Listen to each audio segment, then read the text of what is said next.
안녕하세요. 12시 인천여우 정호시황입니다. 오늘은 생각보다도 시장이 좋습니다. 지난 주말에 뉴욕 증시 하락 때문에 오늘 아침에 약간 좀 조정받지 않나 라고 생각했는데 조정 없이 바로 강세 흐름으로 진행되고 있고, 수급이 좋아요. 외국인과 기관들이 오랜만에 양매수하고 있는데 최근 들어가지고 외국인 기관들의 양매수가 점차 좀 늘어나고 있는 상황이다. 이 얘기는 뭐냐면은 이미 세계 경제나 한국 경제가 코로나를 극복하고 있다, 그렇게 봐야 될 것 같습니다. 지난번에 외국인 선물 매수하고 기관이 매도하고 또 기관이 매수하고 외국인 선물, 이런 식으로 이제 선물에 관련돼서 매매가 이루어지고 있는데, 선물이 조금 외국인들이 많이 매수하면 다음날 팔 것이다, 또 기관이 매수를 많이 하면 또 다음날 팔 것이다, 이렇게 이제 파생하시는 분들은 해석을 하는데, 파생하시는 분들은 시장이 좀 내려가기를 학수고대 하시는 것 같아요. 그런데 보시다시피 시장은 내려가질 않죠. 시장이 왜 내려가지 않느냐 하는 것은 제가 누누이 강조드렸다시피 1997년에 외환위기를 겪었던 사람들, 2008년도에 뉴욕 금융위기를 겪었던 사람들은 이해를 할 것이다. 당시에는 이보다도 훨씬 더 참혹했는데, 그러나 뉴욕에서 또 유럽에서 계속해서 당국이 돈을 푸니까 시장은 결국 상승하더라. 이번에는 매우 신속하고도 과감하게 돈을 풀었고, 파월 의장이죠.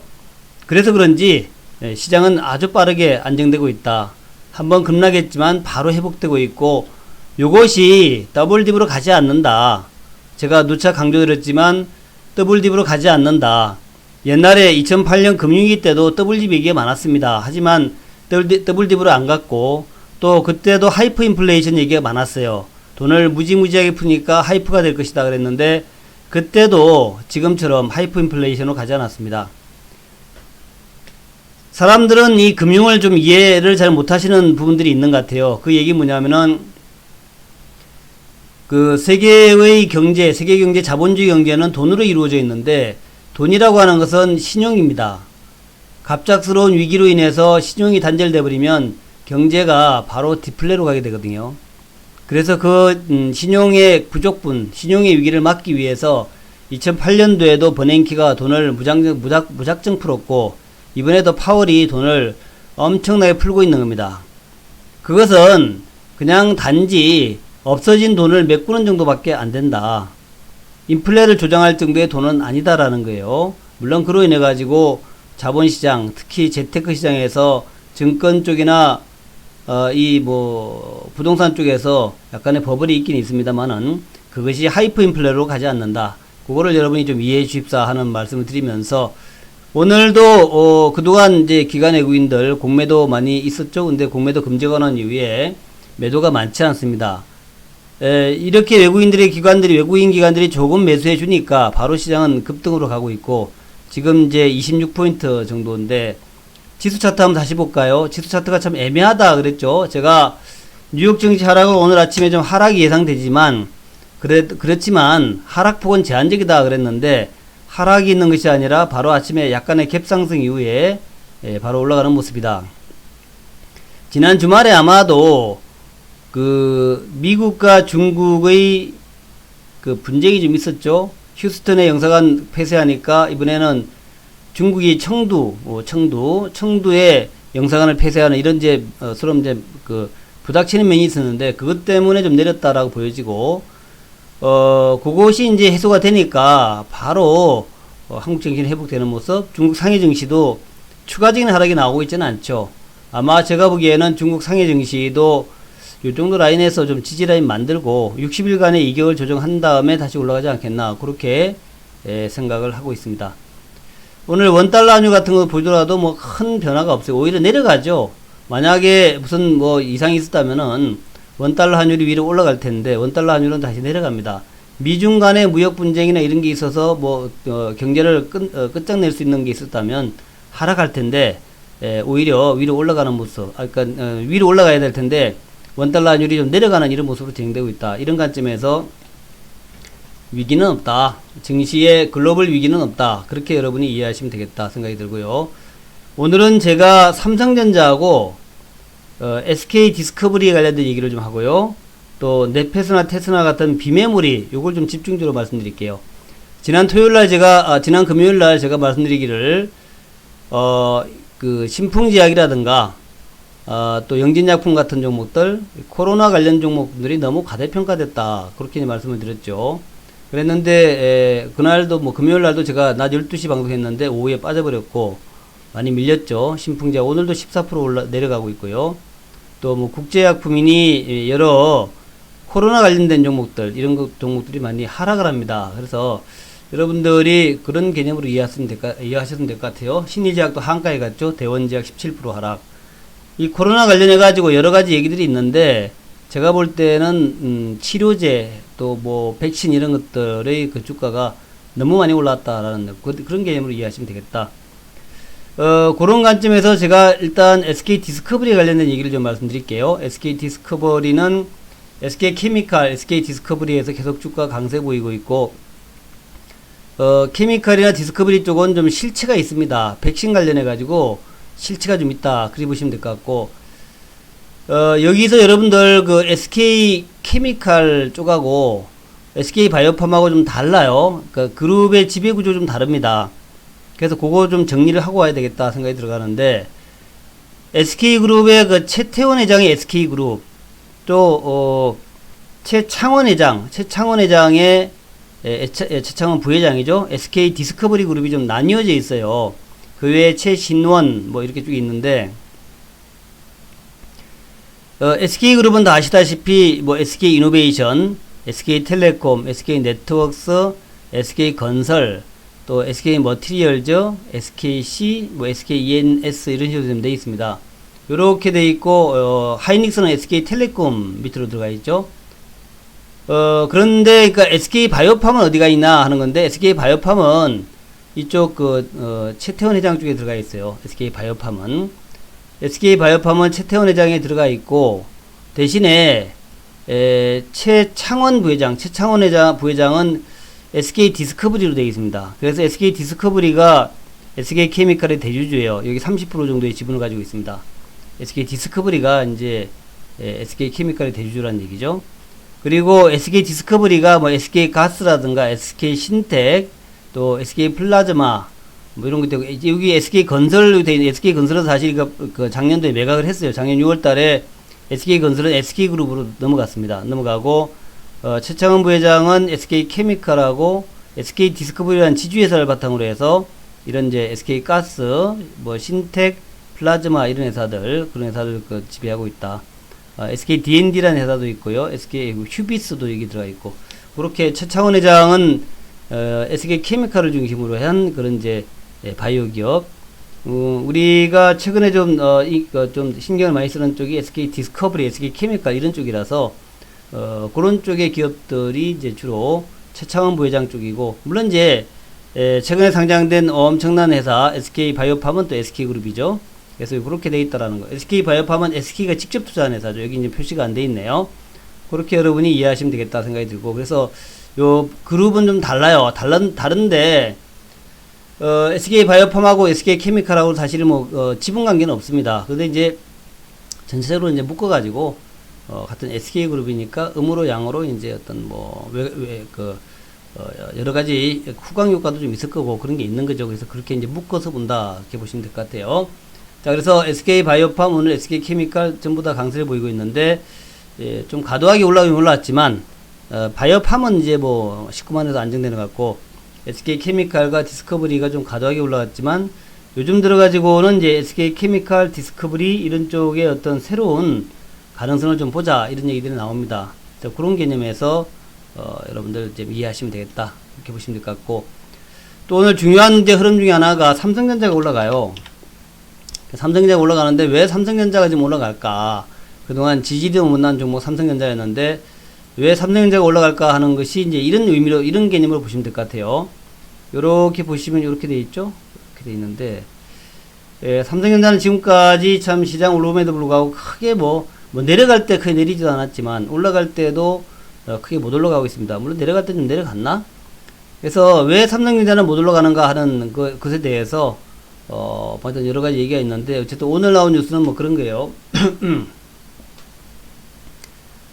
지금 이제 지난 주말에 여러분 아시겠지만 그 미국의 애드밴스드 마이크로 디바이스 이 AMD 주가가 크게 올라왔습니다. 보시면 요렇게 돼가지고 여기 이제 급등이 나왔죠. 그래서 그동안에 이제 이 AMD가 지난 2월, 3월, 4월, 5월 쭉 해가지고 주가가 올라가지는 않았지만 내려가지 않았죠. 그러다가 이제 여기를 돌파하면서 급등이 나왔습니다. 그래서 어드밴스드 마이크로 디바이스 AMD가 이렇게 급등을 했는데 이 AMD가 급등을 했던 이유는 인텔이 대신에 급락을 했단 말이죠. 그래서 7나노 쪽으로 해서 CPU 쪽이죠.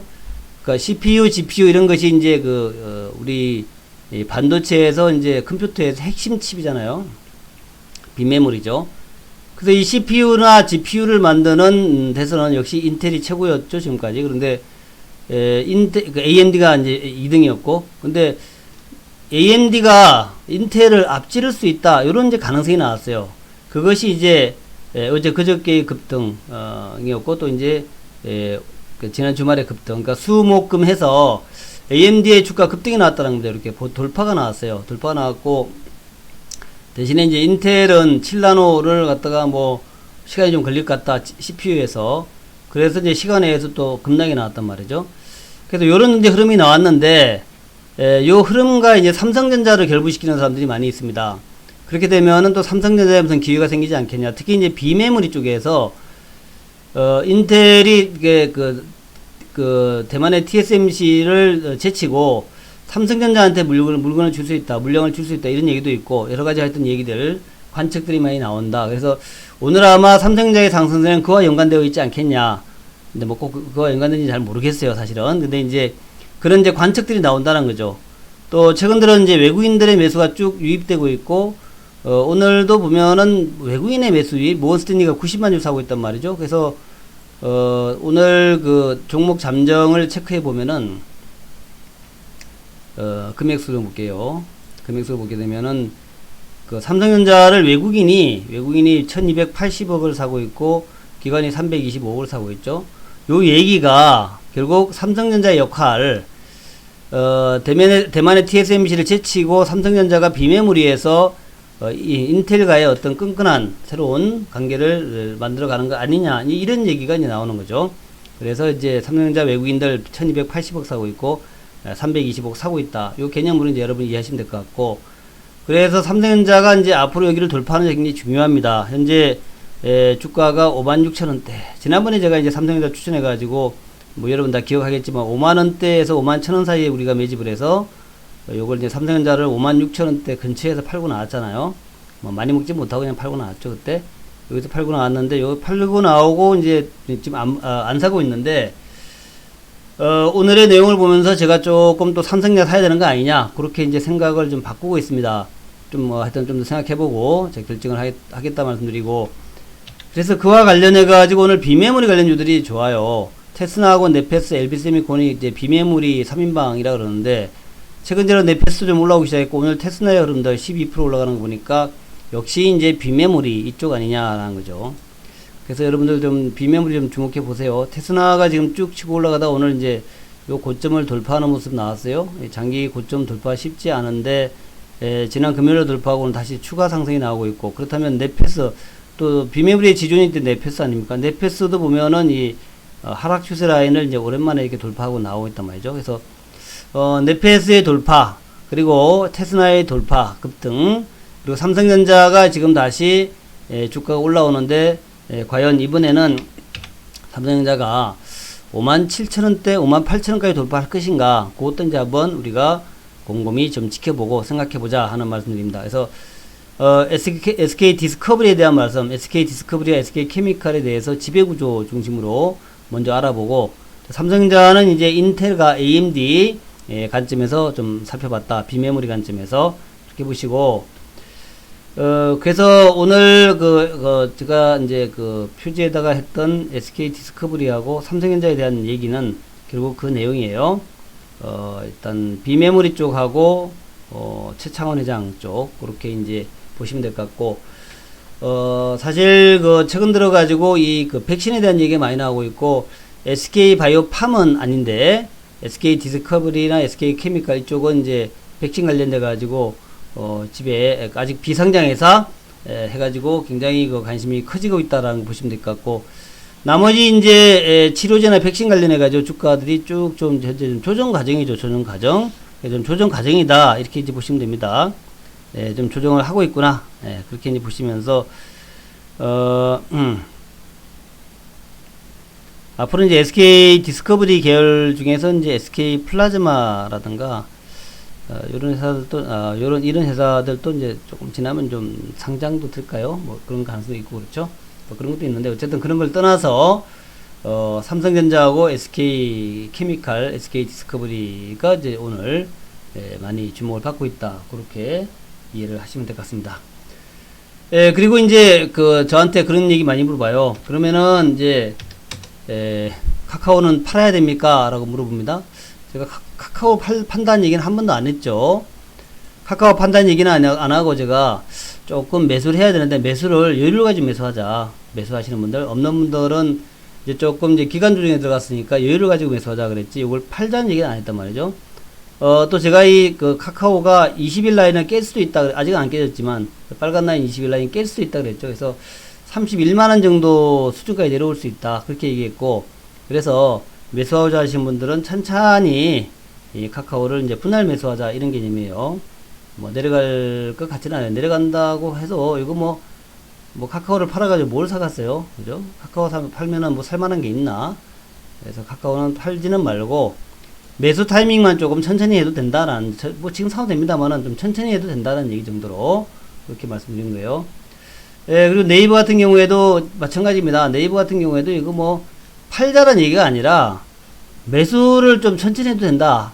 이게 참 말이 참 굉장히 받아들이는 사람 입장에서는 그 얘기가 팔라는 얘기 아니야? 이렇게 볼 수 있는데, 그 얘기가 아니라는 거. 팔라는 얘기가 아니라, 옛날에 이제 급하게 매수하라 했죠. 무조건 매수 그랬는데, 지금은 무조건 매수가 아니라 좀 천천히 매수해라. 천천히 매수해도 된다. 이런 정도의 의미로 해석하시면 될 거예요. 제가 의미가 잘 전달됐는지 모르겠는데, 하여튼 그런 의미로 이해하시기 바라겠고, 또 2차전지 쪽에서도 문의가 많이 있습니다. LG화학, 삼성 SDI, SK이노베이션 팔아야 되느냐? 팔지 말라니까요. 왜 팔아요, 그거를? 마찬가지로 이들 종목도 지금은 조금 쉬었다 가는 그런 개념이다. 쉬었다 가기 때문에 천천히 좀 저점 매수하되 천천히 매수된다. 이제 그런 개념이에요. 그래서 지금은 이제 시장의 지존이라고 할 수 있는 게 플랫폼하고 2차전지다. 그건 안 바뀐다는 얘기예요. 안 바뀌는 것이고, 다만 지금 이제 경기 민감주들의 키 맞추기 상승이 나오고 있기 때문에, 아까 말씀드렸다시피 삼성전자를 비롯해서 이 종목군들, 또 현대차를 중심으로 한 이런 종목들을 여러분들이 지금은 이런 종목이 낫다라는 겁니다. 뭐 이렇게 급등이 아니지만 천천히 올라가지만 이런 종목이 나으니까 그런 쪽으로 좀 해보고, 아직 한국조선해양 같은 종목은 아직 올라가지는 못하고 있지만 좀 관심 있게 보시고, 뭐 두산그룹주도 뭐 최근에 좋죠. 그리고 이제 은행주들, KB금융신한지주 같은 것들도 여러분들 지금은 이렇지만 좀 지나면 올라갈 거예요. 그래서 그런 개념으로 보시면 되겠다.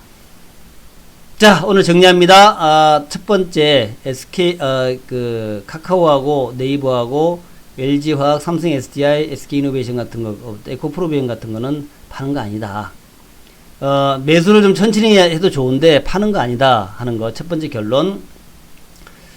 첫 번째 결론입니다. 그게. 두 번째는 SK 디스커버리의 지배구조와 앞으로의 무한한 성장 가능성. 그래서 SK 바이오팜이라든가 SK 디스커버리, SK 케미칼 좀 많이 올랐기 때문에 그렇지만 조금 좀 조정받고 나면 한번 매수해보자 하는 말씀. 자, 세 번째는 삼성전자 괜찮을 것 같은데, 과연 이번에 좀 돌파가 나올까? 괜찮을 것 같은데, 이렇게 보고 있죠. 괜찮을 것 같은데, 또 현대차나 기아차 같은 것도 여전히 괜찮을 것 같은데 라고 하시면서 경기 민감주의 일정 부분에 키 맞추기 상승이 나온다라고 이제 말씀을 드리고 있고, 근데 이제 비메모리 쪽은 좀 더 적극적으로 네페스라든가 이제 비메모리의 대표 종목이죠. 네페스나 테스나 같은 종목도 좀 더 적극적으로 매수해도 좋겠다라는 거. 또 동진세미키 같은 이제 반도체 재료주들은 좀 신루타 개념에서, 이거는 남들이 흉내낼 수 없는 신루타 그런 개념에서 매수하시라, 이렇게 이제 말씀을 드리겠습니다. 자, 오늘 요 정도로 하고요. 오늘 월요일인데 예상보다 참 좋은 증시, 지수 2400도 갈 수 있다. 그렇게 보시면서 미중 간의 무역 분쟁 이런 거 시장을 다시 냉각시키지 않을 것이다. 그리 보시면서 조금 더 안심을 놓고 마음을 푸근하게 놓고 투자하시기 바란다. 그렇게 결론 내립니다. 오늘도 화이팅 하시기 바라겠고요. 좋은 하루 되시기 바랍니다.